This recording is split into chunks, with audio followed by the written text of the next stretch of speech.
دلیری دی جا رہی ہے۔ آج پیر بیعت کرنے کے بعد جنت کا پرمٹ دے دیتا ہے۔ آؤ میں پیروں کے پیر کی کہانی سناؤں آپ کو۔ حضرت شیخ سعدی شیرازی فرماتے ہیں کہ ایک بندہ مطاف میں کنکروں کے اوپر پیشانی رکھ کے زاروں کے تار ہو رہا ہے اور کیا کہتا ہے، اے اللہ مجھے معاف کر دے، نہیں تو قیامت کے دن اندھا اٹھانا، میں تیرا کیا تیرے بندوں کا سامنا بھی نہیں کر سکتا۔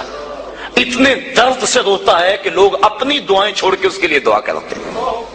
جن لوگوں نے حج کیا یا عمرہ کیا انہیں اس کا تجربہ ہوگا۔ کچھ لوگ اتنے درد سے روتے ہیں کہ بندہ اپنی دعائیں بھول کے ان کے لیے لگ جاتا ہے۔ مجھے تو جس سال جانا نصیب ہوا تھا تو ان دنوں کے اندر فلسطین کی جنگ پورے زور پہ تھی اور کعبۃ اللہ کی غربی دیوار کے ساتھ فلسطین کے مرد و زن لپٹ کے رویا کرتے تھے، اور جب وہاں ہمارا چکر آتا تھا تو اس وقت طوطے اڑ جاتے اور اپنی دعائیں بھول جاتی اور اللہ کی بارگاہ میں عرض کرتے، مالک فلسطین کو آزادی دے دے۔ یہ کسی کا باپ اس کے سامنے کٹا ہوگا، کسی کی گود سے اس کا لال چھین کر قتل کیا ہوگا، کسی کا بھائی اس کے سامنے ذبح کیا ہوگا، یہ اللہ کی باندیاں اور اللہ کے بندے اللہ کے حضور دکھڑا سنا رہے ہیں۔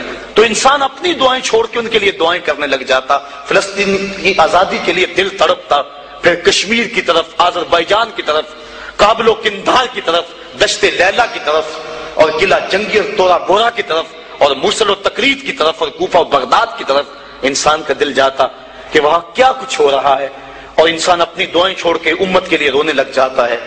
تو وہ اتنے درد سے روتا ہے کہ لوگ اپنی دعائیں چھوڑ کے اس کے لیے کہتے ہیں یا اللہ اس بیچارے کو معاف کر دے۔ ایک بندہ تو چھوڑ چھاڑ کے کھڑا ہی اس کے سامنے قریب کھڑا ہو گیا اور کہتا ہے مالک اسے معاف کر دے، مالک اسے معاف کر دے۔ کافی دیر کے بعد وہ شخص جو روتا تھا اٹھ کے جانے لگا۔ اس کو تجسس تھا کہ میں دیکھوں تو صحیح یہ کون ہے اور اس کو تسلی بھی دوں کہ اللہ بڑا کریم ہے، تجھے معاف کر دے گا۔ جب اس نے جھک کے جھانک کر دیکھنا چاہا تو چیخیں نکل گئیں۔ کیوں کہ فائزہ ہوا شیخ عبد الجیلانی، یہ زاروں کے تار رونے والا وقت کا غوث شیخ عبد القادر جیلانی۔ حضرت سری سختی رضی اللہ تعالیٰ عنہ نے جنید بغدادی کو بلایا۔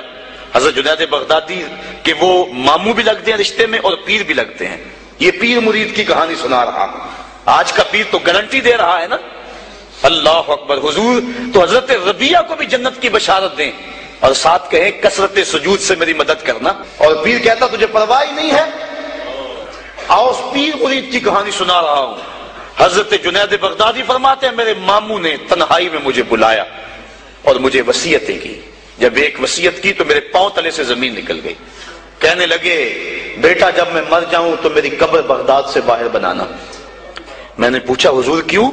فرمانے لگے میری بدعمالیوں کی وجہ سے کہیں بغداد کی مٹی میری لاش کو قبول کرنے سے انکار نہ کر دیں اور میں لوگوں کے سامنے رسوا نہ ہو جاؤں۔ یہ ہیں وہ لوگ تتجافا جنوبہم عن المضاجع، جن کی کروٹیں بستروں سے الگ رہتی ہیں، اللہ کو خوف اور طمع میں پکارتے ہیں، لیکن زندگی کا ایک ایک لمحہ تقوی سے عبارت ہے۔ دنیا میں تکلیفیں سہی۔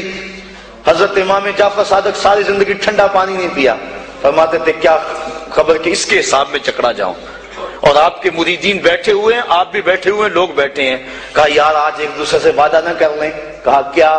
کہا ہم میں سے جو بھی جنت میں جائے وہ دوسروں کو ساتھ لے کے جائے۔